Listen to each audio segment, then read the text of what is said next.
Well, good news dahil sa wakas ito yung inaantay natin kasi hindi naman po puwede na sila lang, 'di ba? So babalikan natin dito, iiyak yung mga 'yan. Kasi while we say na ito ay under Marcos administration at baka hawak din nila yung justice system, hindi natin alam 'no.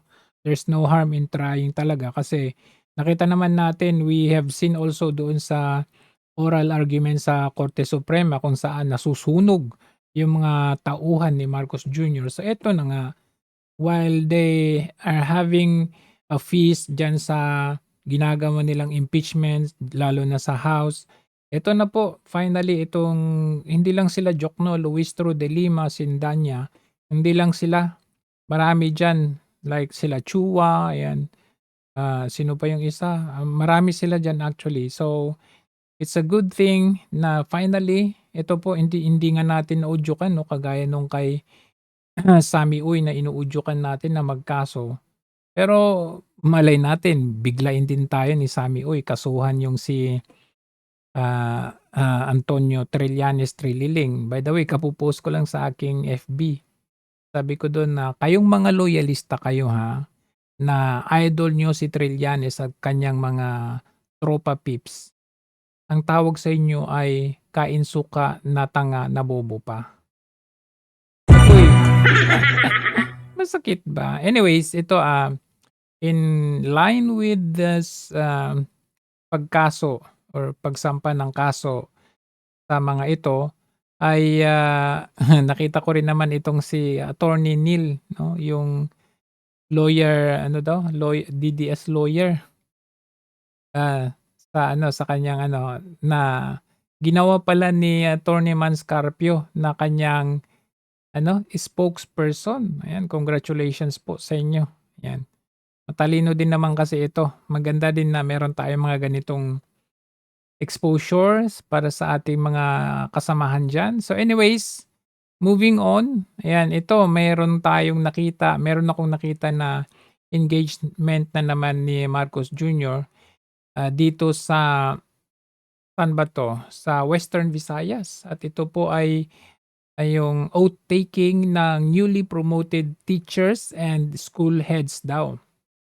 So, mapapansin natin dito na ang mga kasamahan dito ni Marcos Jr., yung, of course, yung secretary ng Department of Education. Bakit ko fini-feature ito? Kasi meron talaga akong napansin. Itong year ng 2026, palaging kasama ni Marcos Jr. itong si, Sunny Angara. And the implication, of this para sa akin is may changes kasi. Kung ating babalikan nung 2025, ang palaging kasama ni Marcos Jr. ay si Bunuan, which is the ano ng DPWH, 'di ba? So, anong connection? Anong connect? Kasi siyempre nung 2025 ang pinakamalaking budget ay DPWH and dun natin nabisto yung sari-saring korapsyon sa usaping, infrastructure. Lalong-lalo na nung na-fact check si Marcos Jr. dito sa flood control 'no, sabi niya libo-libong hindi, 5,500 ang natapos ng flood control, and then biglang finact check siya ng bagyo, ng baha. So, ano ano, ano yung connect nung sinasabi natin? Hindi ba kayo nagtataka? Bakit sa taong ito palaging kasama ni Marcos Jr. si Sani Angara, ang sekretary ng Department of Education? So ito po 'yun. Siyempre nakita natin na ayan po, ang pinakamalaking budget sa taong ito ay walang iba kundi ang Department of Education. So, ang point natin dito is nag-migrate na po ang budget from DPWH to Department of Education. And ngayon, siyempre, kinakasuhan na si Bunuan. Sani Angara, baka next year, ikaw naman ang makasuhan pagkatapos kang magamit kagaya ng ginawa niya kay Bunuan. So, nag-migrate na yung sistema ng planned, ito yung planado nilang pag-korap or pangungurap kasi natapos na sa ano, sa DPWH, eh. kumbaga, nagatasan na nila yung DPWH kaya ngayon mag-transfer na sila sa DepEd. So ang ginagawa nila ay, kumbaga, ano 'to, move from DPWH to Department of Education. But same thing ang gagawin nila dito is not about is almost the same as the, DPWH in a way na construction pa rin ito.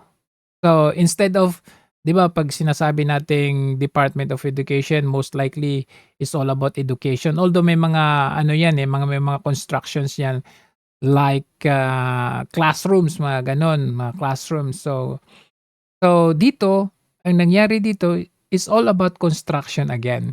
Same thing as DPWH na construction kung dati mga infrastructures, mga gano'n. Ngayon dito same din. Magbi-build na naman sila, mangangako na naman sila ng classroom foundation, mga gano'n. Gaya ng sinabi nila noon na ilan 'yun, sabi nila 1,000 ba 'yun? Hindi, 22,000 classrooms only to find out na meron lang 22 classrooms kabaliktaran. So, 'yun ang gagawin nila ulit ngayon. Kailangan palaging magkasama si Marcos Jr. at saka si Sani Angara dito sa Department of Education. Kasi where the money is, kung nasaan ang pera, mahirap pala mag-ano, kung nasaan ang pera, nandun si Marcos Jr. Kasi gagatasan na naman niya ang departamentong ito for having this 1.3 trillion pesos. By the way, mabalik nga muna tayo dito. May nakita kasi ako dito na hindi na talaga nagbago itong si Marcos Jr. sa kaka-speech niya. Salita ng salita, pero nabanggit niya dito na We gather here today to nabanggit siya dito na term na medyo katawa-tawa for me. recognize and to celebrate the year sumula nung Agosto Anong 2025 simula? Hindi po sumula. hanggang ngayon. Halos 80,000 teachers, 79,230 teachers. Halos 80,000 teachers, 79,230 teachers at school head sa buong bansa ay na-promote na sa ilalim. Halos 80,000 teachers, Agosto 2025 hanggang ngayon. Halos 80,000 teachers, 79,230 teachers at school head sa buong bansa ay na-promote na sa ilalim nitong ECP system. Sa bilang na ito, mahigit 8,500 guro. Ano napansin niyo? Sabi niya, sa bilang na to, mahigit. Sa bilang na ito, mahigit 8,500 guro. Talagang 8,000. Kasi ghost project ka panay ka ghost Talagang wala. 8,000. Sabi mo kanina 8,000. Ngayon 8,000. Ano ba talaga? 8,000, 8,000. Ano ba talaga? Yun naman na. Sa bilang na ito, mahigit 8,500. 8,000. So anyway, mabalik tayo dito kasi 1.3 trillion ang Department of Education. Tapos pag mapunta tayo sa DPWH, actually yung DPWH na yun 600 plus, ayan po. Naging 600 plus na lang. So 881 pero binawasan nila into 625. Ngayon pag madako naman tayo dito sa health 448 billion ang health. Ngayon sa health, napapaloob dito yung PhilHealth. Sa PhilHealth, hindi kasi nakalagay dito, pero sa PhilHealth, 100, ilan ba? Para hindi tayo magkamali, 160 billion. Ayan, so 160 billion para sa PhilHealth. Pero ito lang 100, hindi tama ba? 160 o 150 billion? 150 billion. 150. Yan, 150. So ayan maalala ninyo yung pinababalik. Pinababalik yung 60 billion na nadeklara ng Korte Suprema na unconstitutional na bakit kinuha ng kinuha ng National Treasury or kinuha nila recto yung 60 billion. Ang plano nila nga is 89 billion, 'di ba? So 60 billion ang nakuha nila. ipinababalik nung nag-desisyon ang Korte Suprema na, "Uy, dapat ibalik niyo yan kasi yan po ay unconstitutional." Ngayon doon sa 160 billion na budget para sa PhilHealth, kasi last year zero budget, eh. Ang problema, yung 60 billion na pinababalik ng Korte Suprema, kukunin nila doon sa 160 billion. Hindi, 150 billion. So ngayon 'pag kinuha na nila yung 60 billion doon, magiging 90 billion na lang ang budget, subsidy budget para sa PhilHealth. So hindi ba nakakatawa? Parang double scam, double nakaw ang ginawa nila kasi pinaggastos-gastos nila yung 60 billion natin last year, tapos sabi nila ibabalik daw nila, pero doon nila kukunin sa pera pa rin ng taong bayan. So ibig sabihin ginastos nila, tapos babayaran nila, pero yung pambayad nila pera din natin. So parang double budol ang ginawa yan. Pero kung makikita ninyo last December talagang todo todo depensa pa ang palasyo dito. Ito kasi sa interview niya. Halimbawa, nandoon yung pasyente, hindi makatulay, walang room. Paano kami makaka-reach doon? We have to use some funds na para maiabot at health connected yun kasi yung mga tao nandoon sa lugar na yon, hindi yun maaabot ng PhilHealth. Wow. Ginawa nila yan sa pondo or sa pera ng PhilHealth na magkaroon tayo ng infrastructure. Ayan, tulay, gawa tayo ng tulay. Kasi ano yan, health connected kasi hindi sila makadaan. Pilay sila or whatever, may sakit sila, kailangan nila ng bridge. Pero yung bridge na yan, kinuha nila sa pondo ng PhilHealth. Pero I doubt I doubt na meron silang ginawang bridge out of the money na kinuha nila sa PhilHealth. I doubt. Yun nga ang pera mismo sa DPWH na flood control. Ang daming ghost project So dito pa kaya? So ngayon sabi ko nga, kung ginawa nila ito sa PhilHealth at kaya nila palang gawin sa PhilHealth, kayang-kaya nila itong gawin sa Department of Education. On a premise na ito ay education related. Gawa tayo ng ganito, tulay papunta sa school na yan This is education related. Galing. Aring gamitin yung accumulated revenues na hindi ibinabawal. Di ba? Hindi siya Hindi ba yun sinadjustify niya na lang? Tignan ninyo December 2 hindi raw ibinabawal. O di mas magaling ka pa sa decision ng Korte Suprema? Attorney Because Claire. that's the law. Maganda That's the law. Law bender. sana kung thesis defense lang ito, pero hindi siya pasado sa Universal Healthcare Act, syntax law. At ngayon, Supreme Court en banc decision. Tatlong dalawang batas at isang Supreme Court ruling na. Tatlong batas at isang institusyon na sabay-sabay nagsabing bawal na bawal gamitin ang PhilHealth funds para sa infrastructure. At ngayon, At ngayon, gagawin nila ito sa Department of Education. Kaya pansinin ninyo, besties na, bestie itong si Marcos Jr. at saka si Tani Angara. At ano yung magiging effect nito sa ekonomiya natin? Nakita nyo naman, bumulusok. From, from 2021, grabe, nakakalula. Ayan, tignan ninyo ang effect nito dito sa diagram na to, sa graph na ito. 2021, ito po, si panahon ni Tatay Digong, ayan, 17.4%. Ayan po. 17.4%. Tapos biglang nag-drop nito ng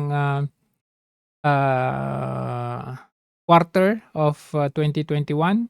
Pero umakyat to 39.7 nung tayo ay nag-recover. Ayan,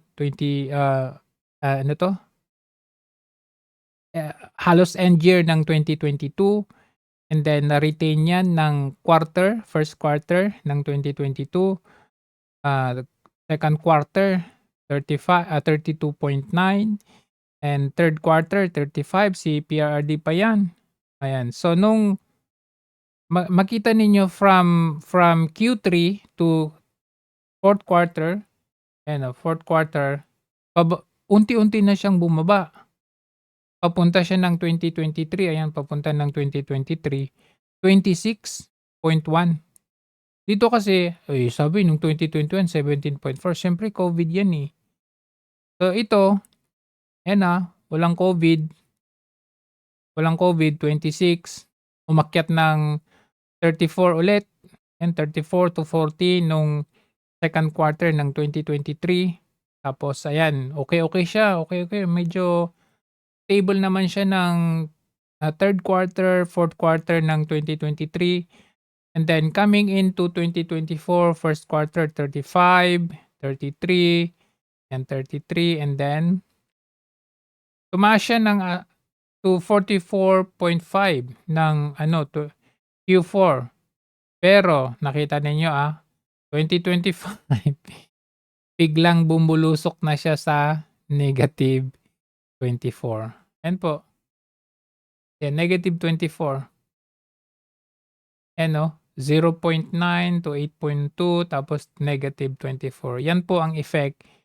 Yan, pinaka the worst business confidence down to its lowest to in 25 years po yan pinag-uusapan natin Yan. So, yan po ang negative effect niyan sa ating ekonomiya, ang kaliwat ka ng korupsyon na pinaggagawa ng Marcos administration. Now, moving on. Yan. Dito naman tayo sa SALN. Dito tayo kay VP Sara Duterte, wherein ito, balikan natin yung interview ni Marcos Jr. noong 2022. Siya ito matakbong presidente supported by VP Sara. Nasabi niya to ang dami niyang mga pinagsasabi dati na naniwala ang karamihan, like pagdating daw sa foreign policy, hindi tayo pwedeng mamili ng isa doon kasi dalawang giant nag-uumpugan yan, tayo ang maipit. Niya. So dapat friend to all, enemy to no one. Hindi naman niya tinupad. Yung pang sinabi niya doon sa sa ICC. Sabi niya, hindi, we have a functional judicial system. Ganun. Pero anong ginawa niya kay PRRD? Isa sa mga sinabi niya dito is about the SALN. Ito. Kaya naman pala, yun ang ginagawa nilang atake kay VP Sara Duterte dahil hawak niya ang beat. So ito yung ginagawa niya kay VP. Pag binigay mo sa akin yung salin mo, hahanapan ko talaga ng problema yan. Kahit walang problema, gagawa ako para bigyan ka ng problema. Sabi ko, siguro, kung ako, kalabang kita sa politika, o sa whatever, basta kalabang kita, pag binigay mo sa akin yung salin mo, hahanapan ko talaga ng problema yan. Kahit walang problema, gagawa ako para bigyan. Di ba? Which is, yan, nag-re-reflect sa kanyang ginagawa ngayon under his administration. Yun, kaya naman halatado ang ginagawa nila ngayon yung SALN kahit labag sa batas. As in, labag sa batas. Sinasite nila yung 1950 Republic Act or batas nung 1950 pa, kupong-kupong pa, na oo nga't bawal ang magbigay or maglabas. Ang AMLAC, bawal silang magbigay, maglabas ng ganyan. SALN, bank statements or bank information, bawal nga. Pero on an exception for impeachment. Pero yan po ay 1950s. Meron po tayong bagong batas na ginawa para sa AMLAC, which is 2021 po. Kagagawa po yan noong 2021. Bago pong batas, hindi po yan yung tawag, revision or hindi po yan revised or whatever. Bago pong batas yan para sa AMLAC na lahat po, hindi po pwede na basta buksan unless otherwise kung ikaw ay magkakaso ng or merong kaso na money laundering. Kasi yun yung premise mo kung bakit mo ipabubuksan yung bank information mo via AMLAC. So yan, makakasuhan na po sila niyan. And nakita natin na talagang weaponized under Marcos administration. So, yun po. Sabi nga kahit ngayong mga nasa mga yung mga dilawang iba ganun din ang sinasabi niya. As you can see, hindi naman to DDS. Hindi, sabi nga ni Congressman Ungab, nabasa ko yung niyan. Si Ungab pa yung kanyang reference. Ang covered lang dun sa 3 years is only mga 68 million. 68 million. Yeah. So, by the way, Oh, 68 million kasi vice president siya ng 2022, 2023, 2024, 2025. So 22, 23, 24, 25. 3 years. 68 million. Anong pinagsasabi nyo na 6.7 billion? ano yung mga allegations against VP Sara? Anong impeachable offense ang ina-allege against VP Sara? High Dahil sa- crimes, sabi nila, high crimes. Okay. The typical, hidden wealth, ano, yung SALN violation. So, tinitingnan natin yung SALN violation, pinag-aaralan ko, bakit zero? Yun yung importante. yes, yes. Pero yung, hindi conclusive na merong yung 600, 6 6.7. billion, hindi conclusive yun dahil gusto ko makita yung data. But don't forget that si Chief Justice Corona was removed on the basis of the SALN alone, ha? Doon siya tinanggal. Because if yung... Kaya nga, hindi. Ang sinasabi ko nga yung SALN, di ba? May Correct. question yung zero. Pero yung pagdating dun sa AMLAC report, Yeah. medyo hindi maliwanag Pero yun. anong tingin mo, Manong Egay, is there enough evidence or evidences na pwede natin masabing impeachable? Ang may tinitingnan ko yung impeachable sa SALN. offense? Sa SALN, Okay. yung zero. They will have Okay. to explain that. Yung zero cash. Zero yun cash and medyo- zero bank. Madali lang Medyo explain. mabigat yun. Pero- Pero yung sa Madali lang explain Madriaga, yung tingin nila Attorney ko, ano Michael yun? Poe. Ako nga, kakasuhan ko si Madriaga ng incriminatory machination.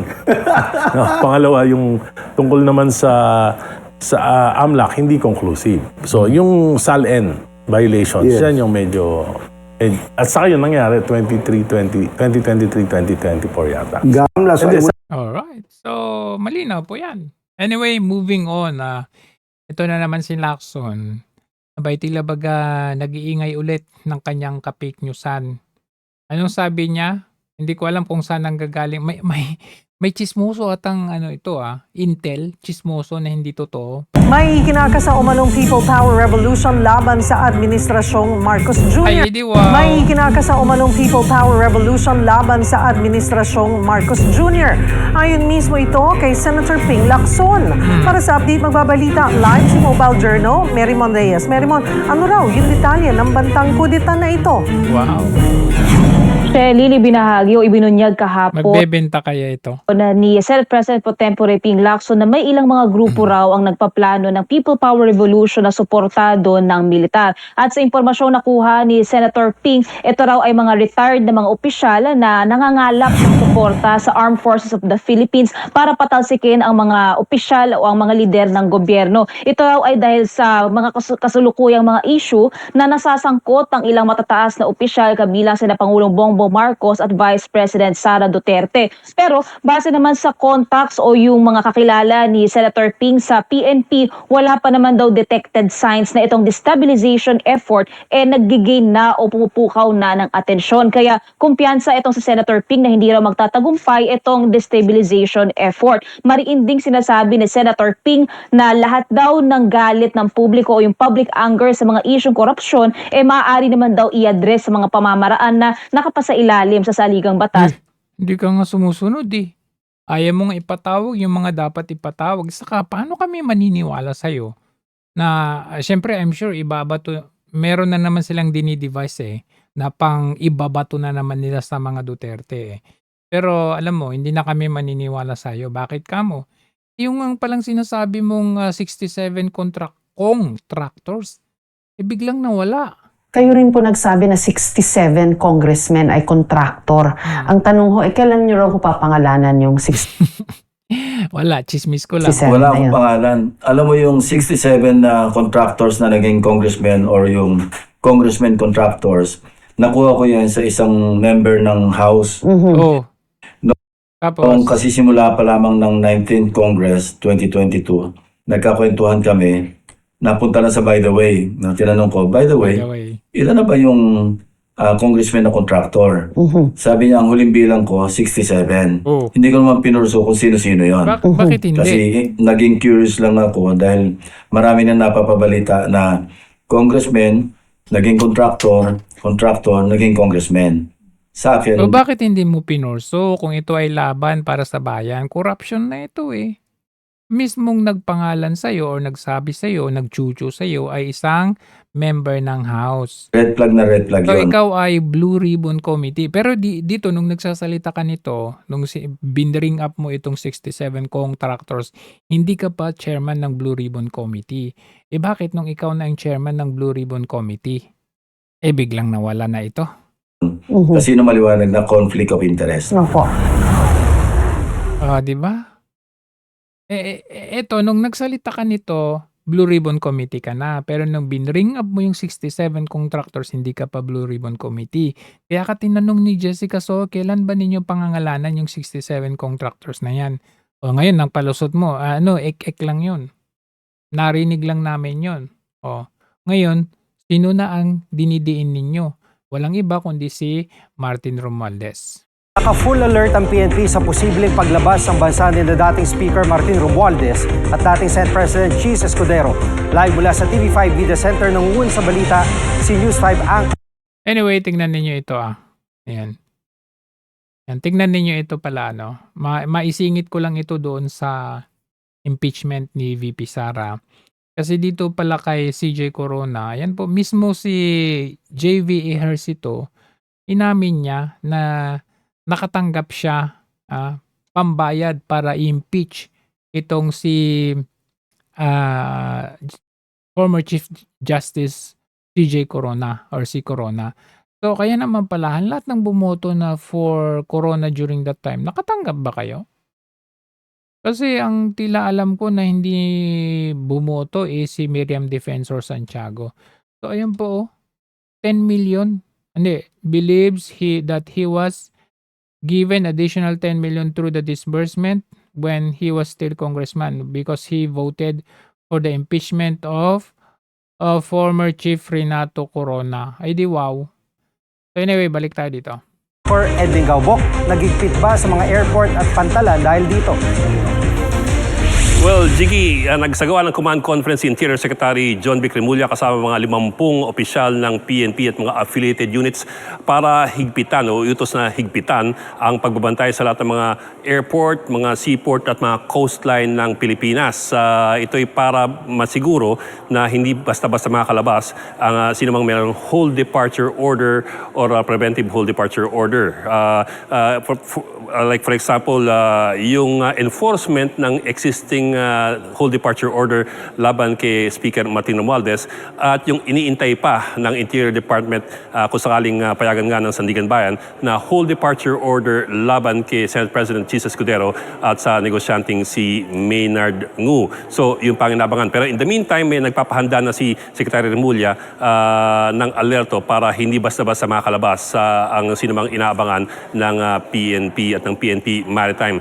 Ang kanila kasing binabantayan gustong iwasan ay yung nangyari doon kay Alice Go na nakalabas through the back door, the southern back door, nung siya'y wanted several years back. Matatandang si Alice Go ay nakalabas sa Ay. So ngayon nakita nyo naman na, di ba nga dati usap-usapan natin na itong si Martin Romualdez, siya po yung parang nag-recruit ng mga vloggers para idepensa sila, hindi lang siya, idepensa ang Marcos administration. Siyempre magpinsan yan sila Sasabi mo talaga na tropa sila, magpinsan di ba? First cousin. Dahil ang ebidensya ay palapit na sa speaker, di ba dati Zaldico, nilaglag nila si Zaldico. Ngayon, palapit na kay speaker, ilalaglag na nila si Martin Romualdez ngayon. Kaya nga nagkakabukingan na sila, nagkakagulo na rin yung mga vloggers nila dyan. May maiiwan kay Martin Romualdez, may pupunta kay Bongbong Marcos. And kagaya nito, ayan, as one of our proof na meron talagang trolls na kanilang in-employ, ito, mismong mga vloggers nila ang nag-expose na ngayon kasi kanya-kanyang na ngayon kanya-kanyang kampihan kung saan sila. Kumbaga, nasa na sila, sarsuela na, nag-aaway na rin sila. Itong isa sa mga vloggers nila, siya mismo nag-i-expose na. Ito, may payroll, si ganito, panoorin nyo. Ang Martin, tao ni Martin, bading. Tapos parehas bading din, mga kababayan. Yung under sa tao ni Martin na bading, bading din na dalawa. Isang kalbo, isang baklang mataba. Oo, yan. Isang kalbo, isang baklang mataba. Kalbo, parang si Nino Barzaga yun, no? Baklang mataba, parang si Jesus Falces yun, ah. Meron pa bang ibang kalbo? Baklang mataba? Meron pa bang ibang baklang mataba? Sige, tuloy mo lang. Tuloy mo lang. Mamaya na yung mga pababa, ah. Bakit tayo? Yung mga nandito sa Tama mo kalbo, na lahat. iisa-isahin natin mamaya. Dito naman sa baklang mataba, Baklang mataba. iisa-isahin din natin. Okay ba yan? Okay ba yan? Nako, mamaya meron. Grabe talaga, no? Talaga. Totoo pala. Kasi, na yan eh, may division na sa kanila. So, ang mangyayari dyan, talagang, at any cost, by all means, talagang pababagsakin nila si Martin Romualdez. So, ang gagawin nila is i-reveal nila na may bayarang vlogger si Martin Romualdez. Pero huwag kayong magmalinis kasi huwag niyong gayahin si Martin Romualdez na inilaglag niya or nagre-retaliate siya na ilaglag din si Marcos Jr. na idol niyo, kayong mga tanga kayo. Gusto niyang ipalabas na wala siyang kinalaman. So, hindi kami naniniwala doon. Kung ganun din siya, then there's no point na ikaw ay magsasalita pa. Kasi kung gusto mong magsalita para malinisan ang pangalan mo, aminin mo. Aminin mo na may kinalaman ka. Pero kung hindi, kung magmamalinis ka, then there's no point, hindi na kami maniniwala sa'yo. So kung ganun din kayo, sasabihin nyo ay may vloggers na bayaran, may offer 250, 300,000. Itong si Martin Romualdez, kayo, ang tawag sa inyo. Nang tatawag. Oo. Ewan ko kay Martin mahilig sa bakla. Hilig sa bakla eh. So hilig niya sa'yo tingnan mo yung kamay mo, oh. Yan ang problema kasi. Yung mga pinagkukuha, yung mga sampid. Tapos, yung mga sampid, mali yung ayusin ang kamay. diskarte talaga eh. Paano nga angat si Martin yan? Hindi naman siniseryoso yung mga pamamaraan para maiangat. Diba? Kita nyo mga kababayan, sandamakmak na yung ginastos niya, hindi pa rin siya naiangat-angat. Grabe. Ito pa. Bakit? Laglagan na to eh. Kampiyan na Kasi alam namin kung sino ang totoo at hindi. Ngayon, paano kayo naging totoo kung may bayad? paano yung mga Martinico na biglang titirahin na si Pangulo para Bongitiko. kay Martin? Ano tawag nyo? Bayaran kayo. Sige nga ho. Paano? Yun ang DDS. Paano? Ito mga kabayan, makinig kayo. Sige. Tumira na si Martin. Halimbawa, diin na. Dumiin na kay Pangulong Bongbong. Halimbawa.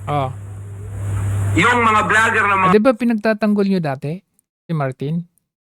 So ibig sabihin, kasama kayo sa payroll. Mga kaibigan natin dyan na nagtatanggol kay Pangulong Bongbong Marcos, hindi yan hindi yan tatalikuran si Pangulo. Never. Hindi, kasi kumbaga yung budget na natatanggap nyo kay Martin Romualdez, ngayon inilaglag na si Martin Romualdez, tuloy pa rin ang suporta nyo kay Marcos kasi yung budget, kung dati inaabot kay Martin, tapos iabot ni Martin sa inyo, hindi na. Putol kay Martin, direkta na from President, iabot sa inyo. Kaya tuloy kay Marcos Jr. Huwag nga kami. Ngayon, ang tanong ko sa inyo, sigurado rin ako na may maiiwan sa kanila. Bakit? Anongin nyo, bakit? Kasi ang mga manananggol ni Martin Romualdez ay kung saan-saan kinuha. Merong kumuha sa mga grupo ng... alam niyo ba na mayroong kumukuha sa grupo ng mga DDS? Kalokohan yan. May mga DDS na nagtatanggol kay Martin? Oh, hindi nyo alam. Mayroong Imposible naman yun. DDS ka, tapos tatanggol mo si Martin? mga ibang grupo. Halimbawa, sa... Siyempre, pag DDS ka, tapos pag tatanggol mo si Martin, ang magiging tag na sa'yo ay balimbing.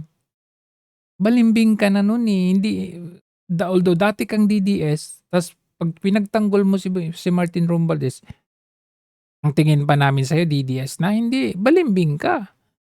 Kalokohan yan. Pwede pa pag sinabi mo na dating DDS o DDS tapos nagtanggol kay Martin Romualdez. Huwag mo sabihin na, alam nyo ba na meron nagtatanggol kay Martin na DDS? Ha? Anong klase? Grupo ni Tulfo na nagtatanggol kay Martin. Pwede pa yun. Pwede pa na supporter ni Tulfo pinagtatanggol si Martin. Pwede pa yun. Kasi si Tulfo mismo himod eh. Merong grupo ng mga breakaway group ng mga Pinklawan. Oh, pwede pa yun. Pwede pa yun. Kaya magkakasama kayo dyan eh. Na nagtatanggol kay Martin. Kita nyo? Oh. Ibig sabihin, employed lahat. Pinklawan, Tulfonatics, baka meron din kay Pacquiao, mga ganun, sino pa ba? Yung mga sikat na na personalidad. Siyempre, in-employ nyo lahat yan. Pero wag mo sabihin DDS kasi hindi na yung DDS pag Ang ginawa meron siguro, like si Calvo na sinasabi mo kasi dating DDS yun. Oo, pero hindi na yung DDS ngayon. kasi nila, pumulot sila sa lahat ng ng mga grupo. Sila? So, hindi ka kasama doon? Pinagtanggol nyo nga si Martin Romualdez noon, di ba?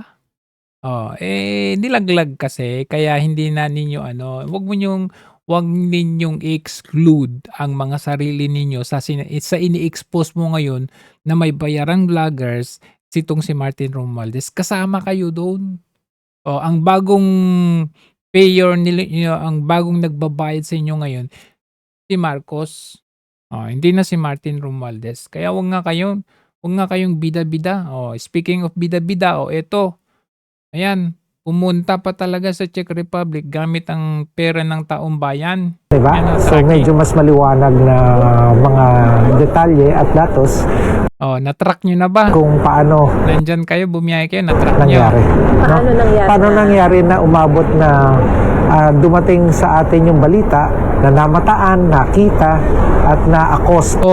Chismis yun. Namataan, nakita, tapos binalita ng fake peddler na presidente. Si former Congressman Saldico ng Czech authorities. Yung mga detalye po, medyo hindi po namin alam nyo, you can deny all you want, but you are just purely lying. Kasi kung matatandaan ninyo yung kay Alice Guo, kay Teves, nakita natin na meron talagang footage na hinuli sila ng authority. Pero dito, ilang linggo na. Halos mag-isang buwan na, 2 linggo. Wala kayong maipakita, panay kayo na may chapi-chapi-chapi. Ang dami niyong mga palusot.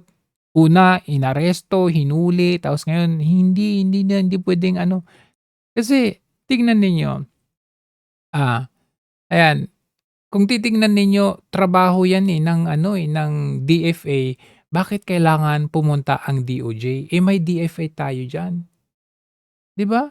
In contrast with tignan ninyo, yung ginawa ninyo kay PRRD, diba? DFA? Ang inyong counterpart, kagaya nito, anong sabi? 74 years old na dating ambassador sa Middle East na paluwas sa interview. Tingnan natin. Ika nga ni General Attorney Virgilio Garcia, kawawa daw po si PRRD sa dahig. Wala man lang tulong na nanggagaling daw po sa gobyerno. Ayun, mali yun ha. Kasi Kasi kahit may pumatay ng tao binibisita namin Halos buwan-buwan, dinadala ng pagkain, ng tubig, tinatanong namin yung gobyerno, inaalagaan niyo ba to, baka nagkakasakit, kailangan ng gamot, ganito, ganyan. Ito, nagsilbi sa atin, anong kabastusan ang ginagawa ng foreign affairs? Oh, 'di ba? Ano yung point ko dito? Itong dating nagtatrabaho parang DFA. Sabi niya kahit nga mamamatay tao binibisita namin. Kumbaga ibig sabihin meron silang intervention Intervention dun sa foreign. Kaya nga Department of Foreign Affairs. So, ang point ko dito aside from na parang nakipagsimpatya siya kay PRRD yung ginawa kay PRRD. Ano siya kumbaga may yung authority at yung intervention na ginagawa ng Department of Foreign Affairs, trabaho nila ito Whether or not nakapatay ka o inosente ka o hindi, trabaho nila ito. Intervention with our foreign relations, trabaho nila ito. So nagtataka ako dito sa Department of Justice. Bakit? Bakit kayo nandyan? Hindi ninyo trabaho yan. Maalala ko nga dito kay Teves ang pinadala nila NBI. Ngayon DOJ. Di ba meron tayong Department of Foreign Affairs? May budget po yan, pinapasweldo ng taong bayan. Kayo, ano ginagawa nyo dyan? Bakasyon grande? Gamit ang pera namin, ang tax namin? Ilang araw na kayo dyan? Saang hotel kayo naka-check-in? Mga kinakain nyo mamahalin. Gamit ang pera namin, ang kakapal ng pagmumukha ninyo. Mismong mismong congressman, kinwestiyon kung bakit kinailangan pa ninyong pumunta ng Czech Republic na wala namang kayong validated report na masahe pa kayo. Ito, Garbin. Garbin. Ewan ko kung ano kasi medyo bumabaliktad ata ito Tingnan natin. Manang Ted, DJ Chacha, and sa lahat ng inyong tagapakinig. Opo, pardon as sa muli pong panggambala sa inyong schedule. Pero Congressman, alam po naman ninyo na kami po nakaantabay din sa balita tungkol kay Congressman Saldi. So far po, magmula ng sinabi ito ng Presidente noong April 20, ngayon po April 27 na, ano ho ba ang balita ninyo ngayon kung nasan na talaga si former Congressman Saldi? Well, same as pareho pa rin Manong Ted yung may ipapahayag ko sa inyo na ang may sasabi lang natin na he's okay. And that was according doon sa kanyang kamag-anak. Okay lang pala siya Wala naman pala siya sa Czech Republic Kaya nagpapalusot itong si Bida-Bida that he might be or he might have left Czech Republic or baka wala na siya sa Czech. So, yan lang po yung informasyon na nakuha natin. Pero ito ay talagang nagsanga ng napakaraming revelasyon yung sa Prague, Manong Ted, dahil yung pagpunta ng DOJ yields no answer, and in fact wala naman pala sa Prague authority. Pangalawa, bida-bida revelasyon again na yung Portuguese passport holder daw si Saldico ay ito'y pinasinungalingan din ng Portuguese embassy mismo doon. Agoy! So these are Na-fact-check the sila. information that was published and that was verified dahil dito sa pagbisita ng ating high-level officials doon sa ng mga taga-DOJ. Opo. Sige, so kayo po sir, as member of Congress, ano po ang inyong masasabi dyan dito po sa biyaheng ito na ginawa ng kalihim mismo ng OIC ng DOJ at ng kanilang delegasyon sa Prague, pero yun nga ang sinasabi nila na they're clarifying na wala sa custody, and ang pinakahuling balita hindi masabi ng Czech authorities kung nasan na si Saldi. Ano ba talaga? Well, yan ang katanungan rin ng milyong-milyong Pilipino na bakit kumbaga pumuntang Prague or Czech Republic na walang validated or verified reports as to the custody or the whereabouts. Kumbaga, kwento lang, may narinig, may chumucho, may chismis, Tapos nag-announce na yung presidente, tapos pinadala nila yung high level daw, high level. Tapos bukas pupunta din daw yung ano yun? PCTC, transnational. Anong gagawin nila? Dala-dala daw nila yung ano to, yung supplementary documents para daw sa red notice. Kailan pa nyo in-announce yan? 2 months, 4 months ago ata na kayo ay nag-submit ng inyong application sa red notice. Anong petsa na ngayon? So far, salty ko. But be that as it may, Manong Ted, siguro ang kailangan ng lahat talaga yung katotohanan. At Yun, katotohanan. kung mauuwi man, sana dala-dala ni Kong Saldi yung katotohanan pag-uwi dito sa Pilipinas. Sayang lang yung biyahe, Manong Ted. Yun ang ating Sayang lang yung biyahe. masasabi dyan. At, pero maganda yung Prague eh. Maganda. So baka Nagparinig. nasulit din doon sa Charles Bridge at sa Santo Niño Church. Nagsimba. Santo Niño Church, opo. Doon sa Old Town. Anyway. Sa Old Town. Opo. Congressman Garbin, Walang iya. yung abogado po ni former Congressman Saldi, si Attorney Rundain, inyo bang nakaugnayan? Kasi yun nga po, ang iniisip po natin na ang unang makakaalam ng mga pangyayaring ito, yung abogado niya na siya nagtatanggol sa... Oo, kung meron man na makakaalam, abogado talaga o kaya pamilya. Mas marunong pa sila doon. Kanya sa Pilipinas. Well, I think he has some information pero I cannot kumbaga, I think he's the only authority na makakapag sabi kung ano yung kalagayan at status ni Saldi ko ngayon. Kasi ako naman, Manong Ted, tama ka po, dati ko siyang kasamahan pero ang may direktang komunikasyon lang talaga kay Saldi ko ay yung kanyang abogado. Okay. Sige po. So kami po, tayong lahat ay antabay lang. Hindi ho ba? Ano na? Panay kayo fake news. Pero yung katotohanan, kailangan ng mga kababayan natin ng totoong tulong mula sa gobyerno ay hindi ho nila ginagawa. Magbibigay ng ayuda na nga lang ang inyong serbisyo, no? Ayuda na nga lang ang pantapat ninyo or solusyon ninyo sa problema, that is band-aid solution. Meron pang mga ganitong may mga ganito pang mga sitwasyon. Yung bang hindi lahat nabibigyan? Ito, namigay po ang Batangas po ng ayuda sa mga barangay nito. Pero 84 barangays po daw ang hindi po daw nabigyan.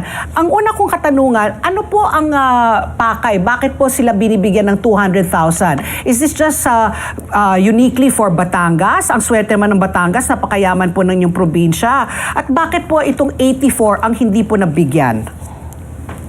Ipinangako po ni President Marcos na lahat ng 42 sa Pilipinas ay mabibigyan ng 200,000 pesos para sa educational assistance at barangay projects. At ang launch ay sa Batangas last Friday. Unfortunately, lumabas nga na kapag hinahayaan sa mga lokal na pamahalaan ang bigayan ng ayuda, palaging may pinipili at may konting politika. 6,000? As it seems, kasi 84 barangays were not included in the event even if they had submitted their requirements. And ang sinabi ng isang kapitan, ito ay dahil daw may tampo sa kanila ang gobernadora. At ako po ay nag-quote lamang sa kapitan, kaya mabuti kung hayaan natin ang mga kapitan mismo na magpahayag din ng kanilang experience availing of this ayuda. Pero nagpapasalamat din ako naman na nilinaw ng nasyonal na pamahalaan na dapat walang kulay ng politika at lahat po ay mabibigyan ng kanilang 200,000 pesos.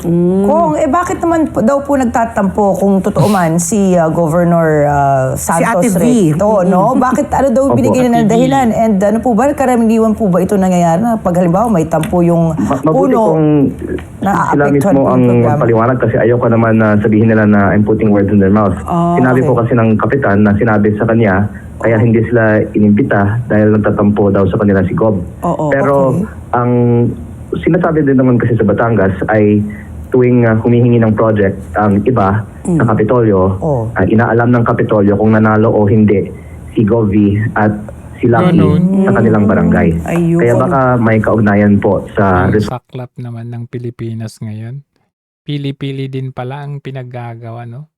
Unlike kay PRRD, talagang lahat po yan. Kumbaga, GCash, Paymaya, yan, diretso sa account mo. Ngayon, pahirapan. May mamatay, may hirapan sa pagpipila. So, yun na nga ho ang labas, no, ng kumbaga the remaining 2 years ni Marcos Jr. Ito yung pinaka-crucial kung makakabawi pa ba siya o hindi. But for me, I do believe na hindi na yan makakabawi. Kulang yung 2 years. Kung yung 6 years nga, kulang yung 2 years pa kaya na wala siyang nagawa. Wala tayong makita na talagang, biruin ninyo, 18.6 trillion ang utang natin. That's turning to 19 trillion na. I think malapit na tayo sa 19 trillion. Pagbaba na niya sa 2028, maabot na tayo ng siguro mga 21 trillion ang utang natin. Na wala man lang tayo makitang big ticket na infrastructure or project ng administrasyong ito. Kawawang Pilipinas. Hanggang sa muli, ingat po tayo.